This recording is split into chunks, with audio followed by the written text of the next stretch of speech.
you entrepreneurs. Today we have Dr. Grace Lee. So she has a PhD in neuroscience. She's also a coach where she assists people from the schooling to real world. So she'll kind of walk them through, help them get to that next level. Her story is one of the really interesting ones. She basically came from someone living on the streets at the age of 10 to getting her PhD in neuroscience. You're going to want to listen to this. You're going to want to subscribe and, of course, tell your friends. This is a great one. Thanks, guys. Welcome to the road to growth, success of an entrepreneur. We've raised the bar. Learn firsthand from successful business owners and create your own path to success. I'm going to show you how great I am. It's time to hit the road to growth with real estate agent Vinny SD. So we are here with Dr. Grace Lee, brain behavior expert, PhD in neuroscience. You are an impressive woman. So tell me a little about yourself. Yes, I graduated with a PhD in neuroscience, and it was here in Vancouver, Canada, because it was my dream city to come to. I travel a lot. I've been to a lot of cities around the world, and Vancouver just caught my eye, and I told myself, someday I want to buy a home and settle here. So my game plan was to ultimately do my PhD here and then just stay here. So I made that happen. But prior to moving to Vancouver, I lived in Edinburgh, Scotland, because that was where I did my master's degree. So it was. Did you ever have haggis? Yes, absolutely. It's great. Okay. I have to ask. I've never had it. I've been to Scotland a couple of times, but I've never had it. So I haven't been that adventurous yet. So why Canada? Why Vancouver? I visited one time in junior high around grade 5 or 6. I can't remember which grade, but I came to Vancouver and it was my first time coming to Vancouver, and I just fell in love with the city. I remembered it as a city that impressed me, and I just kept remembering it and wanting to settle there one day. Nice. So tell me about what you do. Currently, I run my own business. So I have a business where I help professionals, career-driven professionals, to up-level their career, their business, and their life. In a nutshell, that is what I do. And so they end up creating lives of inspiring lives and fulfilling lives. Okay, so how did you come from the PhD in neuroscience to basically uplifting lives, helping people grow as individuals? There has to be some kind of backstory. There does, because it doesn't seem very logical, right? Well, you know what? I've learned to basically everything can be logical if you look at it the right way.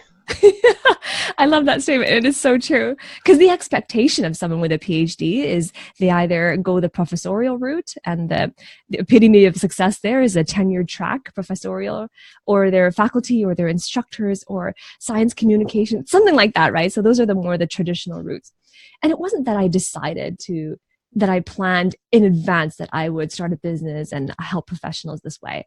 It was more of a need that I saw and I experienced. You see, I was 10 years in the academic world, from bachelor's, master's, PhD, a total of 10 years. So that's a long enough time to really understand that world and that culture. And if there's anything that you need to know about academia, is that it's great if you want to learn and immerse yourself in a subject matter expertise.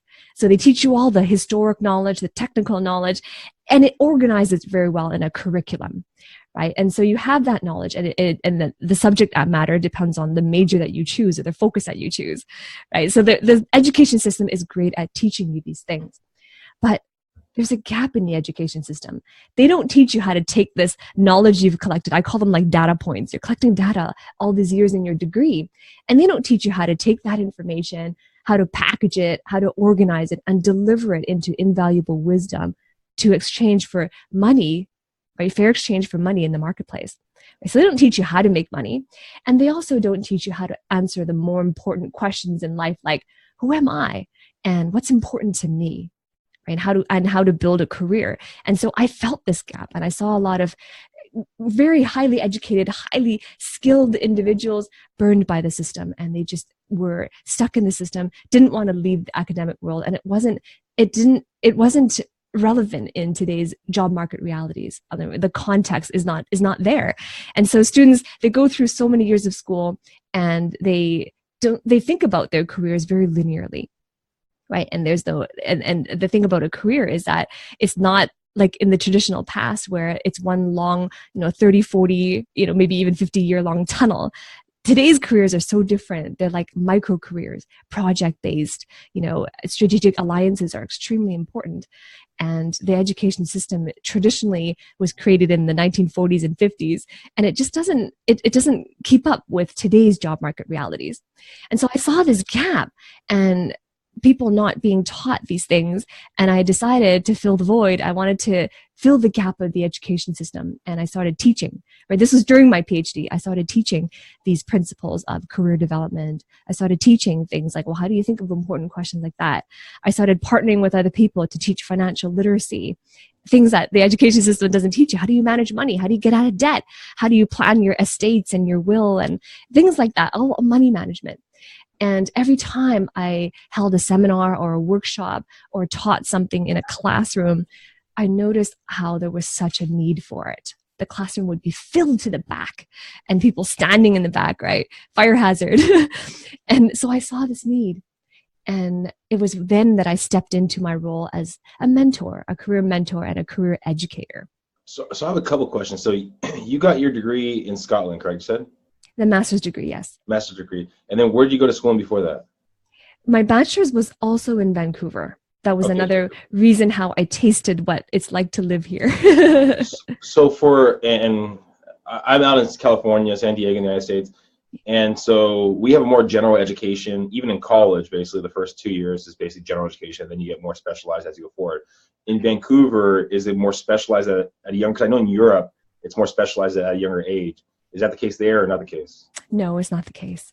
Okay, so it's more general still, kind of similar to the United States? When you out of high school, you start your bachelor's degree, you choose a faculty, and the two biggest ones are science or arts faculty, and then there's engineering, right? Applied science. And the first and second year of your degree, it's general. They have a curriculum where you have to take your electives, right? And then you choose your academic major, preferably after the second year. Yeah. Right? So it's focused on breadth. So with that so the reason why I ask you about that, if you're talking about the way that it's currently structured, right? The schooling system is currently structured. It's more of a kind of an archaic mindset of how work used to be, right? Now, have you ever thought about if you could revamp the whole schooling system, how you would do it? Yeah, definitely I have. And it's interesting because after a PhD, I went on to do a postdoctoral fellowship. Right? Because this is me back then, not knowing how to navigate my own career. I'm trying to figure things out on my own too. So I did a postdoctoral fellowship, and that was when I really started on this career education and career mentorship journey. Right, my PhD, I was kind of feeling things out, and now I'm in my PhD. I'm my postdoc. I'm definitely more familiar with the academic world and the scary bridge to get out into the real world and start making money. Right, so I'm more familiar with that. And during my PhD, there was a program that was initiated from the graduate students office.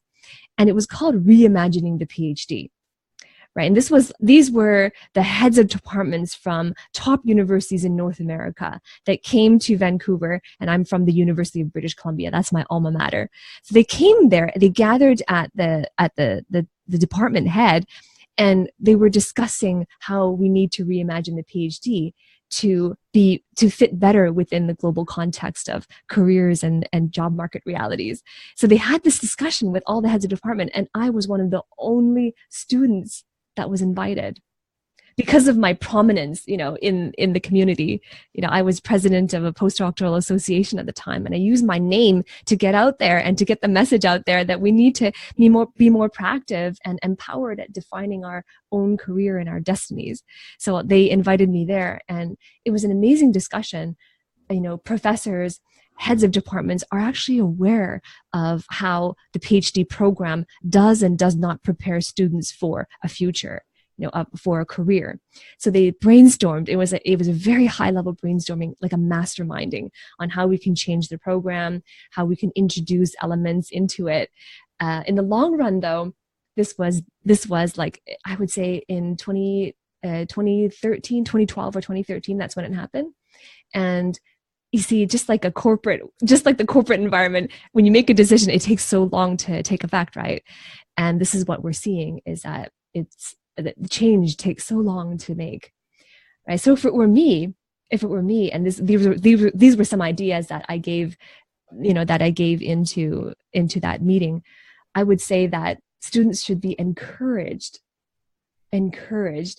to form partnerships and networks and contacts with individuals outside of the academic world, and that the conversation has to be changed. Because when you are in a PhD program or even a master's program in graduate studies, the expectation is that you will follow the footsteps of your supervisor, that you will stay in a faculty position, become a professor, and that's like the epitome of success, or you use your degree the way it was intended. And so that conversation, although it's not explicitly stated, it's still there. And so students don't feel free to explore other options. And there's this term called alternative careers. It's kind of like saying professor is the default and everything else is an alternative. You see what I mean? So this creates a culture where negative connotation almost. Exactly. So this creates a culture where highly skilled, highly intelligent individuals don't feel empowered to explore because they feel like, well, I'd be a failure if I didn't use the degree the way I was intended. And I was caught up in that too. I was, and then the sunken cost fallacy and all that. And it just creates disempowerment and people who, they're not encouraged, so they don't have the courage to go and explore what's valuable. Where did you get your courage from? Where did you get your courage from to actually go on? Well, this is the thing. The best source to get courage is from within. That's the best source, right? Being intrinsically motivated rather than extrinsically motivated. And what do I mean by that? Right? Extrinsic motivation, it's usually around money and security. Right? All these things around, all this talk about job security that came in the 1940s and 50s during like that industrial age, all that talk about job security, I mean, it's an illusion now. Job security is an illusion, and yet we still desire it. Because as humans, we want to have certainty and predictability. But what we don't realize is that job security and those desires for extrinsic motivation, they're driven by fear, right? They're driven by fear. You fear loss, or you feel failure. So you want security and predictability, right? But that my message, this is the message that I always put out there. My message is job security does not exist. And it's actually the foundation of job security is fear. Instead, we need to pursue what I call vocational confidence. Right? Vocation, if you think about it, is higher than a career. A career is aligned with your lifestyle and making a living. All of that is your career. It's meaningful and it's very ambitious for ambitious people. But your vocation is a true calling. It aligns with your personal and professional mission. So that's a vocation. And if it's vocational confidence, that phrase means that you can have career setbacks, but it's knowing that you can reinvent yourself and you can always move ahead in your career no matter what's happening outside of you, right? If you focus on job security, you're at the will of the economy or availability of job postings, or right, and that's outside of your control. You're outside of your control, and that's the focus in job security. But focusing on vocational confidence, it's intrinsic motivation. It's the foundation is empowerment, not fear, and it's driven by knowing that self-education is where it's at. It's not necessarily go to school, get good grades, and then get a good job. Well, so you have such a strong focus on this mission right here. Yeah. I'm assuming at a young age you didn't have this focus. You weren't born with it. So can you walk me through kind of, you're an orphan, correct? And kind of what happened next? Yeah. And here's the thing. I mean, you must be familiar with Tony Robbins' quote of, if you want to take the island, you got to burn the boats, right? Yeah, exactly. Yeah. Right. Because people who are in a do or die situation tend to succeed. And my childhood was a do or die situation. And what happened was, when I was 8 years old, my family was involved in a car accident. And it was my mom was driving, my father was in the passenger seat, my brother and I were in the back seat. And back then, there's not a whole lot of education. So my brother and I did not have our seatbelts on. Right. My parents, because it was late and they wanted us to catch up on it was past our bedtime. So they put down, how you can move down the back seat. Yeah. It was a hatchback, so they moved down the back seat, and they kind of laid some towels for us to sleep on like it was a bed. Wow. And that's how we were driving.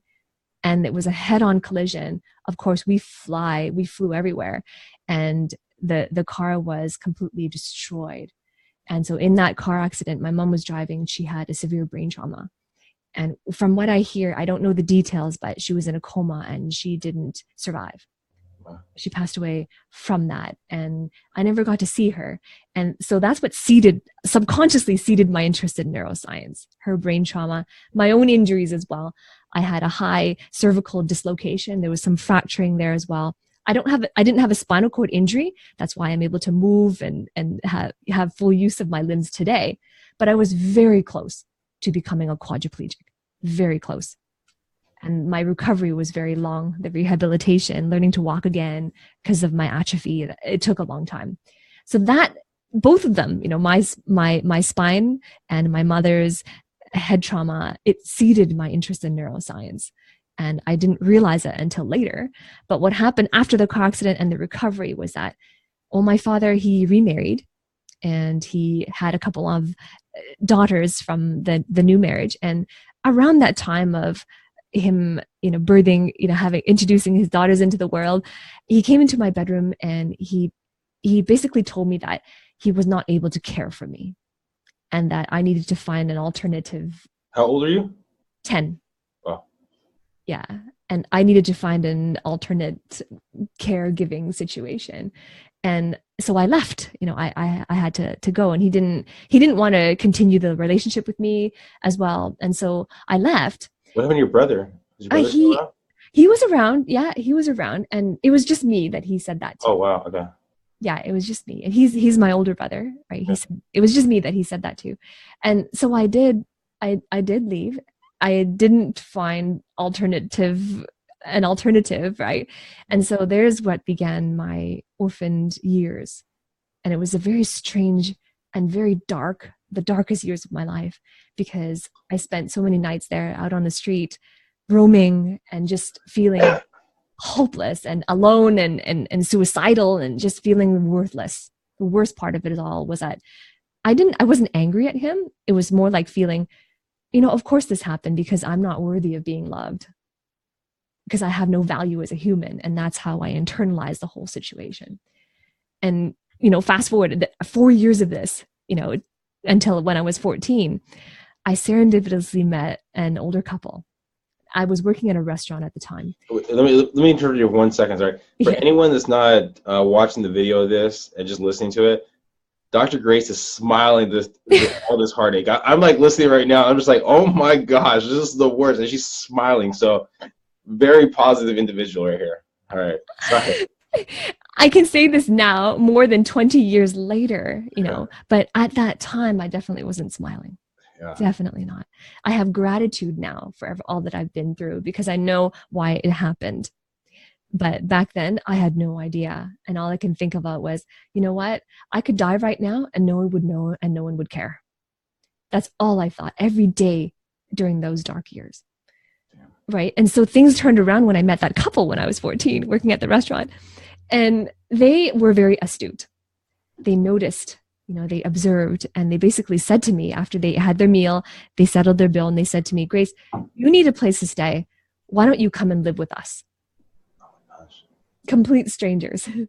So I followed them home. Very risky, but I was desperate.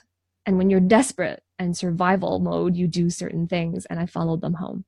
So I followed them home, carrying everything I owned in a backpack.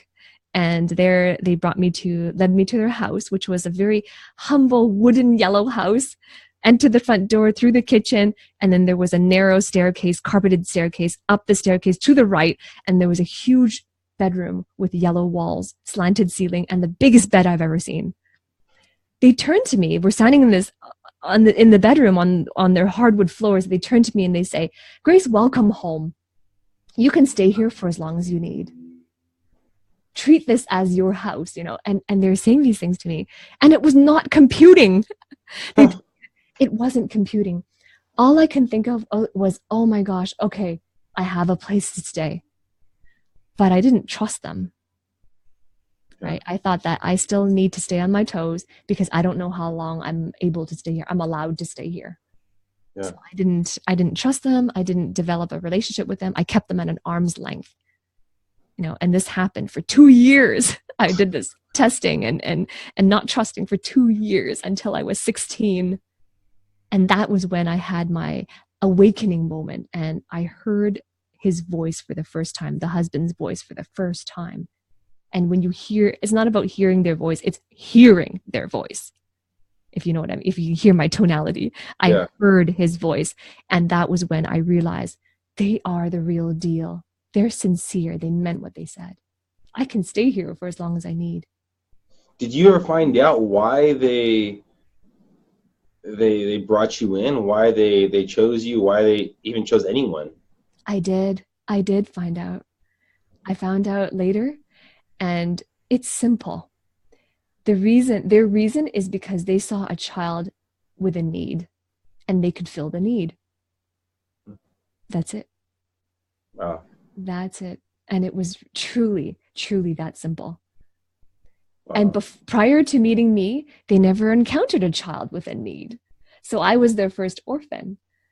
And now I should say, and I'll do a plug-in for them, fast forward years later, now they are citizens of Uganda. Wow.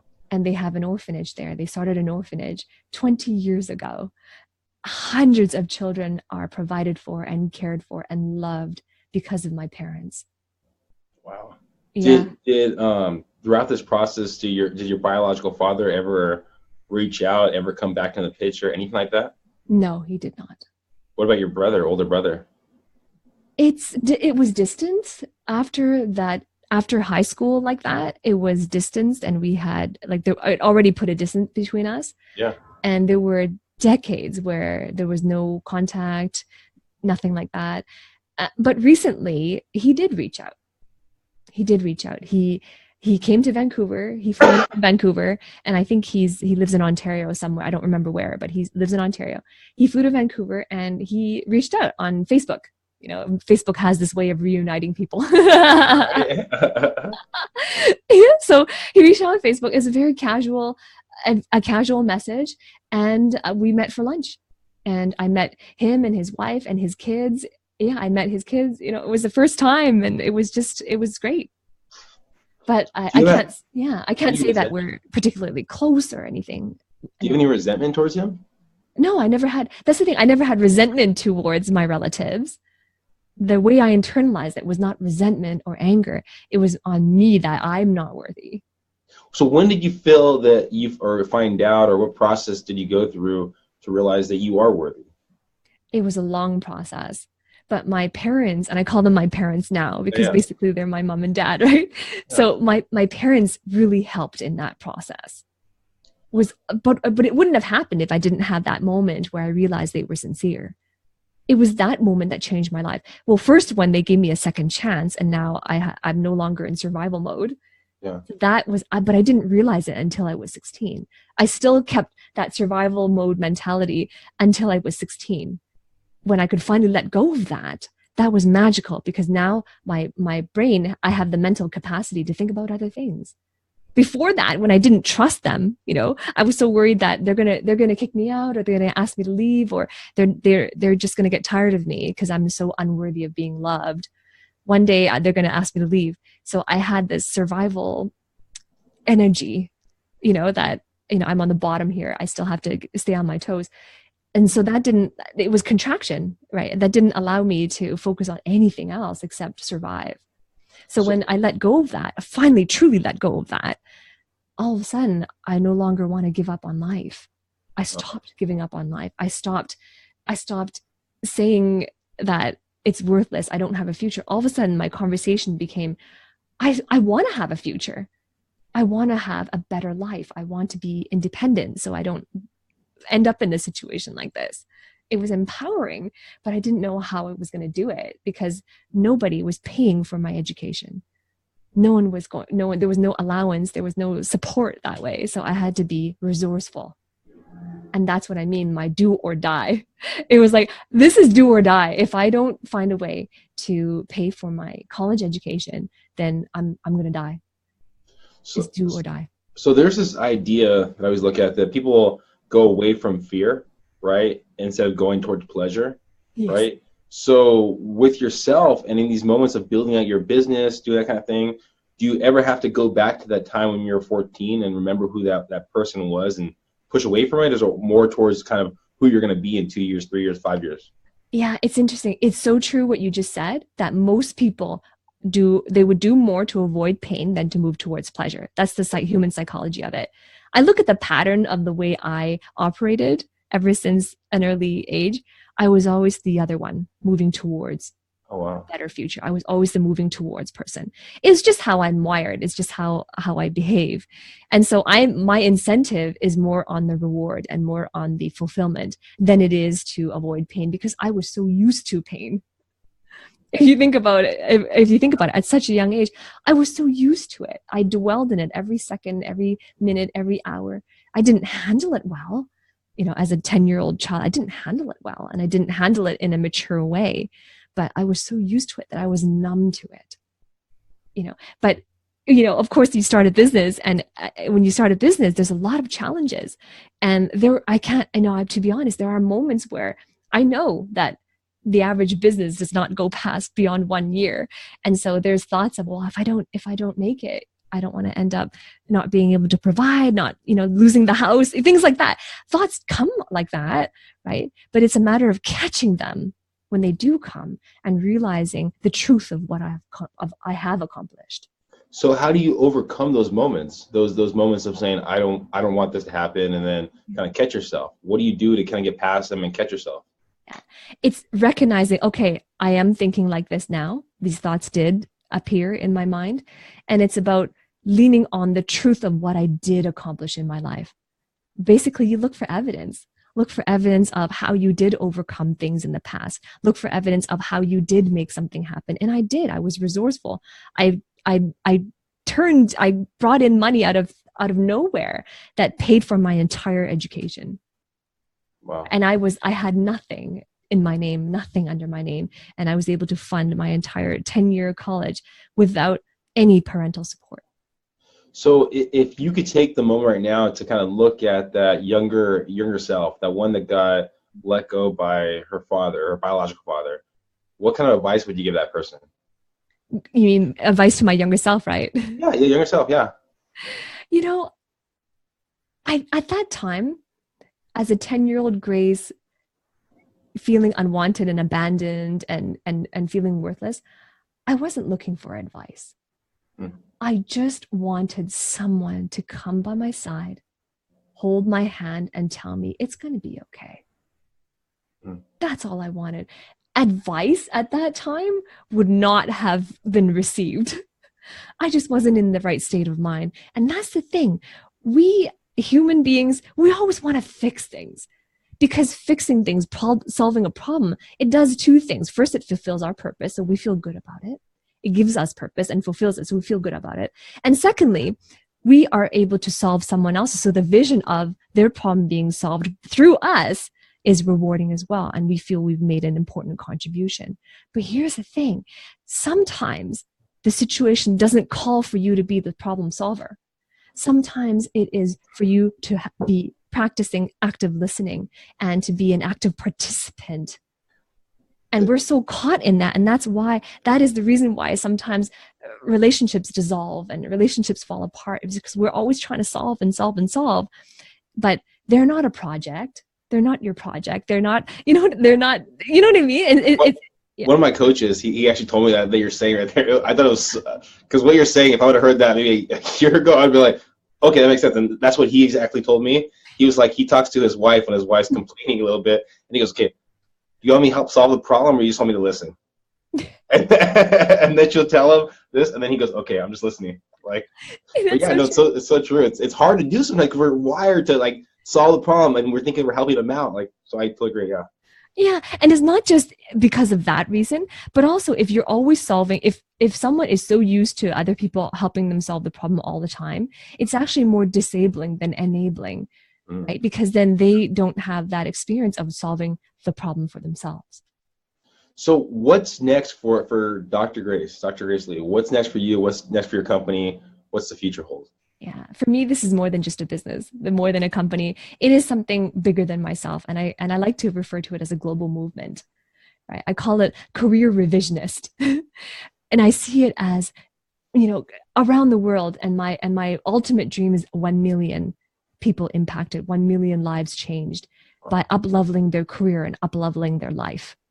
So that's where I see this going, and it's empowerment. It is these teaching and training. I provide education in a way that the school systems don't teach you on a mass scale, on a bigger scale. And so this is generational work here. You up-level their life, you change your life. It takes one individual. They take that into their family and they pass it on to their children. They are examples and leaders in their children. And it's generational. It keeps going on. The legacy that they build passes on to their children. I've seen this happen on a micro level. And I think that when this global movement expands, then that's truly when we can affect the world. So if someone's listening right now and they want to be part of this movement, they want to basically learn how to grow, become better, so on and so forth, what's the best way of them finding more information? My website is named after the movement, so careerrevisionist.com. And also they can contact me on LinkedIn. I'm very active there. Dr. Grace Lee Vancouver or Dr. Grace Lee Neuroscience, my LinkedIn. Connect with me there as well, and definitely be happy to connect. Thank you for being on the podcast. You mean so much great tidbits right there. I mean, it's impressive where you came from, and you could use those faults in your life right there to say, this is why I'm not where I want to be. But you kind of use them as a stepping stone and kind of just fought. It's impressive, but it's simple as that. So again, everyone listening, please subscribe, follow Dr. Grace Lee, meet her on LinkedIn, and thanks again. Thank you, Vinny. It was great. And to your listeners, on the other side of fear is everything you could possibly want in life. Perfect. Thank you again. Thank you. Thank you for listening to The Road to Growth, Success of an Entrepreneur. Please like, subscribe, and stay connected. Visit www.vinnySD.com. Yeah, I created a website. Hope to see you again next week. Team Vinny SD, signing off.